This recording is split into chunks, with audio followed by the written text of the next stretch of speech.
အားလုံးပဲမင်္ဂလာပါမစတာဇောက် channel ကနေပြီးတော့မိတ်ဆွေများအားလုံးကိုပြန်လည်ကြိုဆိုပါရစေဒီနေ့ဒီဗီဒီယိုထဲမှာမိတ်ဆွေတို့ကိုလာပြီးတော့ပြောပြပေးမယ့်နည်းလမ်းလေးကတော့ဓာတ်ပုံတစ်ပုံထဲနဲ့ကိုကြိုက်တဲ့တခြင်းတစ်ပုံနဲ့တွဲပြီးတော့ MP4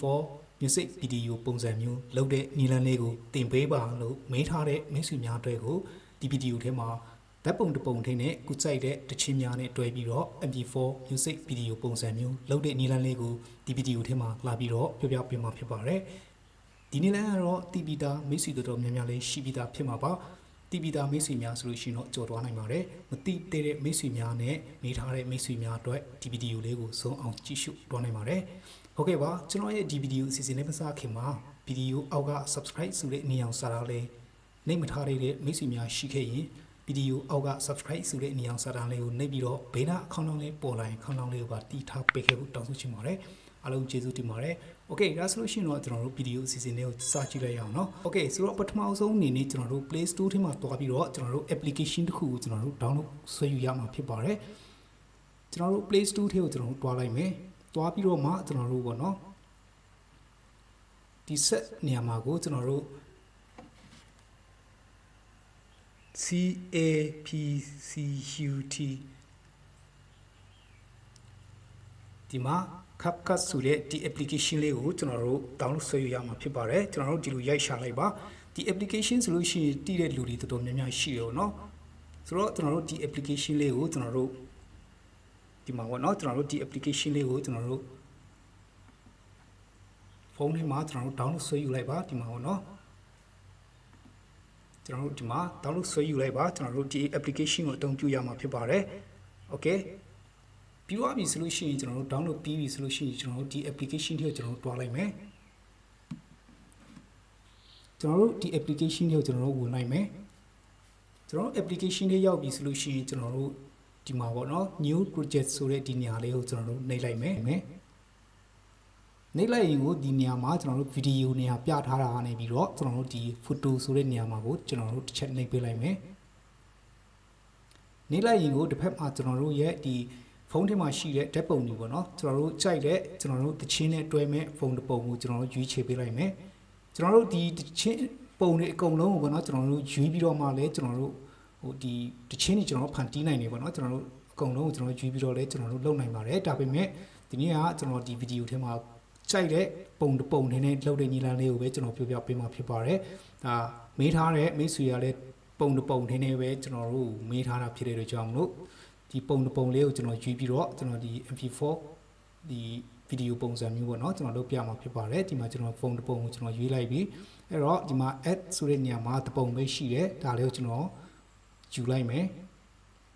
okay ယူလိုက်ပြီဆိုလို့ရှိရင်ကျွန်တော်တို့ဒီမှာပေါ့နော်ကျွန်တော်တို့ရဲ့ application လေးကိုရောက်လာပြီဖြစ်ပါတယ်အဲ့တော့ကျွန်တော်တို့ပထမဆုံးအနေနဲ့ဒီထက်ရောက်ပြီဆိုလို့ရှိရင်ကျွန်တော်တို့ဒီဘက်ကိုကျွန်တော်တို့တစ်ချက်ဆွဲသွားလိုက်ပါဒီအောက်နားလေးမှာပေါ့နော်ဒီဘက်ကိုကျွန်တော်တို့တစ်ချက်ကြည့်လိုက်မယ်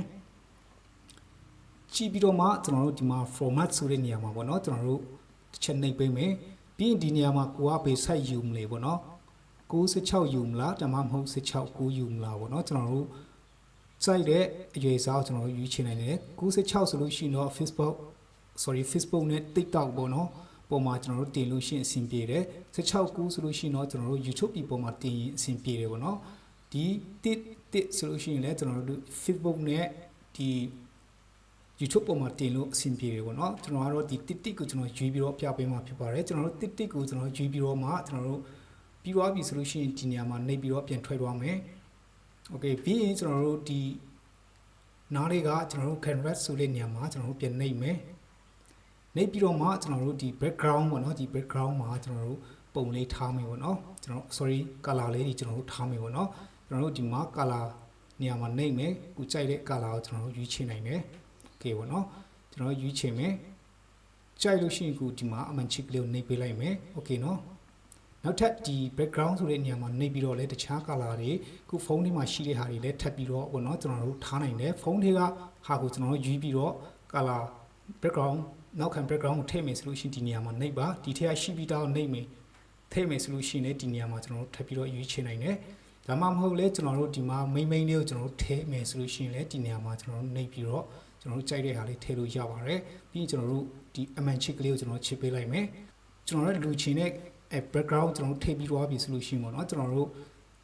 ဒီတက်ပုံနဲ့ကျွန်တော်တို့တွဲမဲ့တချင်းပေါ့နော်ကိုကြိုက်တဲ့တချင်းကိုကျွန်တော်တို့ဒီမှာထည့်ပေးလိုက်မယ်အဲ့ဒါဆိုလို့ရှိရင်ကျွန်တော်တို့ဒီအောက်နားလေးမှာ add audio ဆိုတဲ့နေရာမှာကျွန်တော်တို့နှိပ်လိုက်မယ် Okay အဲ့မှာနှိပ်လိုက်လို့ရှိရင်ကျွန်တော်တို့ဒီအောက်နားလေးမှာ sound ဆိုတဲ့နေရာမှာကိုကျွန်တော်တို့တစ်ချက်ပြန်ပြီးတော့နှိပ်မယ်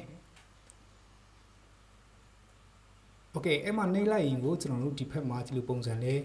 ပေါ်လာမှာဖြစ်တယ်အဲ့တော့ကျွန်တော်တို့ဒီ from device ဆိုတဲ့နေရာကိုကျွန်တော်တို့တစ်ချက်နှိပ်ပေးလိုက်မယ်ဒီနာကိုကျွန်တော်နှိပ်မယ်ပြီးရင်ကျွန်တော်တို့ဖုန်းထဲမှာရှိတဲ့ MP3 တချင်းတွေပေါ့နော် MP3 တချင်းမျိုးစားဖြစ်ရပါမယ် MP3 တချင်းတွေကျွန်တော်တို့ရှာလိုက်မယ်ဒီမှာပေါ့နော်ကျွန်တော်တို့ဖုန်းထဲမှာရှိတဲ့ဟာတွေကျွန်တော်တို့ကြည့်လိုက်မယ်ဒီမှာပေါ့နော်ကျွန်တော်တို့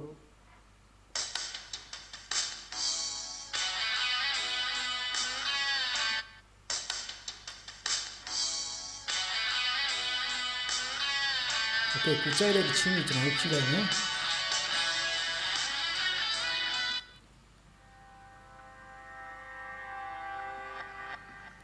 ကျွန်တော်ကတော့ဒီ YouTube ထဲကနေပြီးတော့ကျွန်တော်ယူထားတဲ့ music ကိုပဲကျွန်တော်ထည့်လိုက်မယ် music ကိုကတော့ကိုကြိုက်တဲ့တချင်းကိုပေါ့နော်ထည့်လိုက်ပါကျွန်တော်ကတော့ဒီတခြားတချင်းတွေထည့်လို့ရှိရင်ဒီကျွန်တော်ရဲ့ YouTube channel မှာ copyright ထိမှာဆိုလို့ပေါ့နော် Okay ကျွန်တော်ဒီတချင်းကိုကျွန်တော်ယူလိုက်မယ်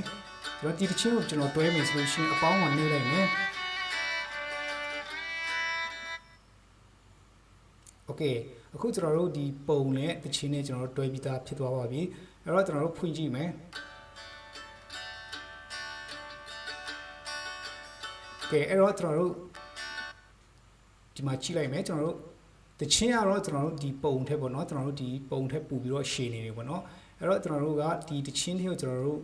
လက်ညှိုးလေးနဲ့ကျွန်တော်တို့တစ်ချက်နှိပ်လိုက်မယ်ပြီးလို့ရှိရင်ကျွန်တော်တို့ဒီအောက်ကဒီတချင်းနဲ့ကျွန်တော်တို့ပုံနဲ့တညီထက်ဖြစ်သွားအောင်ပေါ့နော်ကျွန်တော်တို့ဒီမှာကိုကျွန်တော်တို့တချင်းမိနစ်ဘယ်လောက်ရှိသလောက်ကိုကျွန်တော်တို့ဆွဲသွားလို့ရပါတယ်ဒီမှာကျွန်တော်တို့အဆုံးထိကျွန်တော်တို့ဆွဲသွားလိုက်ပေါ့နော်ဒီမှာကိုကျွန်တော်တို့တချင်းရှိသလောက်ကိုကျွန်တော်တို့ဆွဲသွားလိုက်ပါ3မိနစ်ရှိတယ်ဆိုလို့ရှိရင်3မိနစ်သူနဲ့ကတ်အောင်ကျွန်တော်တို့ဒီမှာဆွဲသွားလိုက်ပေါ့နော်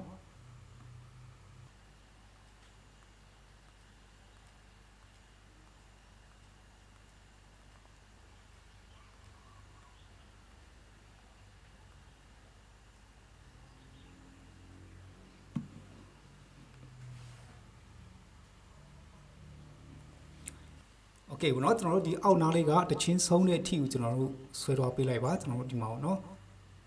ကျွန်တော်တို့ဆွဲသွားလို့ရပါတယ်ဒီမှာ Okay ဒါရှည်သွားပြီအဲဆိုလို့ရှိရင်လည်းကျွန်တော်တို့ပြန်ဆုပ်လို့ရပါတယ်ဒီမှာ quality ဖြစ်အောင်ဆုပ်သွားလိုက်မယ်ပြီးလို့ရှိရင်ဒီနောက်ဆုံးနားလေးကဒီနားလေးမှာ ending ဆိုတဲ့နေရာကိုကျွန်တော်တို့နှိပ်မယ်နှိပ်ပြီးတော့ပေါ့နော်ဒါလေးကိုကျွန်တော်တို့ဒီ file ထုတ်တဲ့ချိန်မှာကျွန်တော်တို့မပါခိုင်းစေချင်ဘူးဆိုလို့ရှိရင်ဒါလေးကိုကျွန်တော်တို့ဖြတ်ထုတ်လိုက်လို့ရပါတယ်ဒါလေးကိုကျွန်တော်တို့ဖြတ်ထုတ်လိုက်မယ်ပြီးကျွန်တော်တို့ quality လေးကျွန်တော်ချိန်လိုက်မယ် Okay quality ချိန်ပြီးသွားပြီဆိုလို့ရှိရင်ကျွန်တော်တို့ဒီမှာ play ကိုကျွန်တော်တို့နှိပ်ပြီးတော့ကစားကြည့်မယ်ပေါ့နော် Okay စနေပြင်လာနေပြီ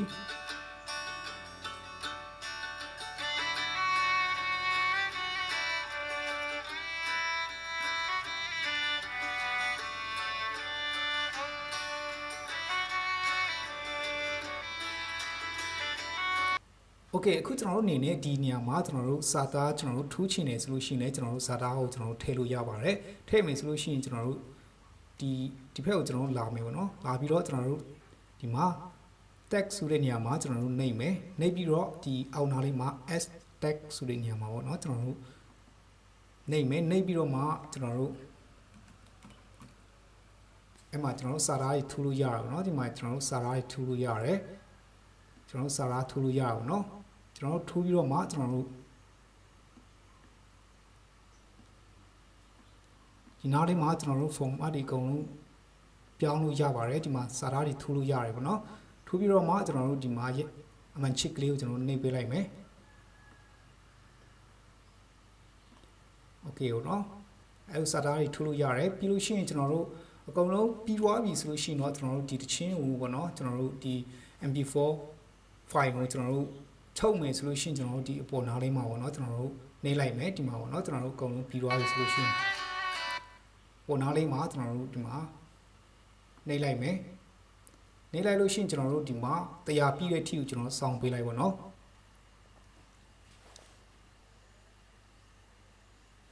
Okay ကျွန်တော်တို့တရားပြီးတဲ့အထိကျွန်တော်စောင့်ပေးလိုက်ပါကျွန်တော်အဲ့မှာတရားပြီးသွားပြီဆိုလို့ရှိရင်ကျွန်တော်ဒီပုံနားလေးမှာဒီ done ဆိုတဲ့ဟာလေးကိုထပ်ပြီးတော့နှိပ်ပေးလိုက်မယ် Okay အဲ့လိုနှိပ်ပေးလိုက်လို့ရှိရင်သူဒီပုံစံလေးပေါ်လာမယ်ပေါ့နော်အဲ့ဒါဆိုလို့ရှိရင်တော့ကျွန်တော်တို့ဒီfile လောက်တာပြီးသွားပြီဖြစ်ပါတယ်ပေါ့နော်ကျွန်တော်တို့ဓာတ်ပုံတစ်ပုံနဲ့တချင်းတစ်ပုံနဲ့တွဲပြီးတော့ကျွန်တော်တို့ MP4 video ကိုကျွန်တော်တို့လောက်တာပြီးသွားပြီဖြစ်ပါတယ်ဆိုတော့ဒီ video ထဲမှာကျွန်တော်မေးထားတဲ့မိတ်ဆွေများအတွက်ပေါ့နော်ကျွန်တော်တို့လုံးဝမသိသေးတဲ့သူတွေအတွက်ကိုကျွန်တော်ပြောပြချင်းဖြစ်ပါတယ်ကျွန်တော်တို့ခုကြိုက်တဲ့တချင်းတစ်ပုံနဲ့ဓာတ်ပုံတစ်ပုံထဲနဲ့ကျွန်တော်တို့ဘယ်လိုလုပ်လဲဆိုတာလေးကိုကျွန်တော်ပြောပြချင်းဖြစ်ပါတယ်တခြားလုံနိုင်တဲ့အရာတွေအများရှိသေးတယ်ပေါ့နော်နောက်ထပ်ဗီဒီယိုဒီမှာလည်းကျွန်တော်ပြင်ပြီးတော့တင်ပြပေးမှာဖြစ်ပါတယ်အခုဒီဗီဒီယိုမှာကျွန်တော်ဒီလောက်နဲ့ပဲရပ်တန့်လိုက်ပါတော့မယ်နေထားတဲ့မိတ်ဆွေများနဲ့မသိသေးတဲ့မိတ်ဆွေများအတွက်အဆင်ပြေမယ်လို့မျှော်လင့်ပါတယ်ဆိုတော့ဒီဗီဒီယိုလေးကမိတ်ဆွေအတွက်အကျိုးရှိမယ်အဆင်ပြေတယ်ဆိုရင်လည်းဗီဒီယိုအောက်က subscribe ဆိုတဲ့အနီအောင်စာတန်းလေးကိုနှိပ်မထားတဲ့လည်းဗီဒီယိုအောက်က subscribe ဆိုတဲ့အနီအောင်စာတန်းလေးကိုနှိပ်ပြီးတော့ဘေးနားအခေါင်းလောင်းလေးပေါ်လာရင်ခေါင်းလောင်းလေးကိုပါတီးထားပေးခဲ့ဖို့တောင်းဆိုချင်ပါတယ်နောက်ထပ်ကျွန်တော်ရဲ့ YouTube channel ကတင်လိုက်တဲ့ဗီဒီယိုများကလည်းမိတ်ဆွေများထက်အကြောင်းကြားပေးတော့မှာပါကြည့်ရှုအားပေးကြတဲ့မိတ်ဆွေများအားလုံးကျေးဇူးတင်ပါတယ်အားလုံးပဲမင်္ဂလာပါ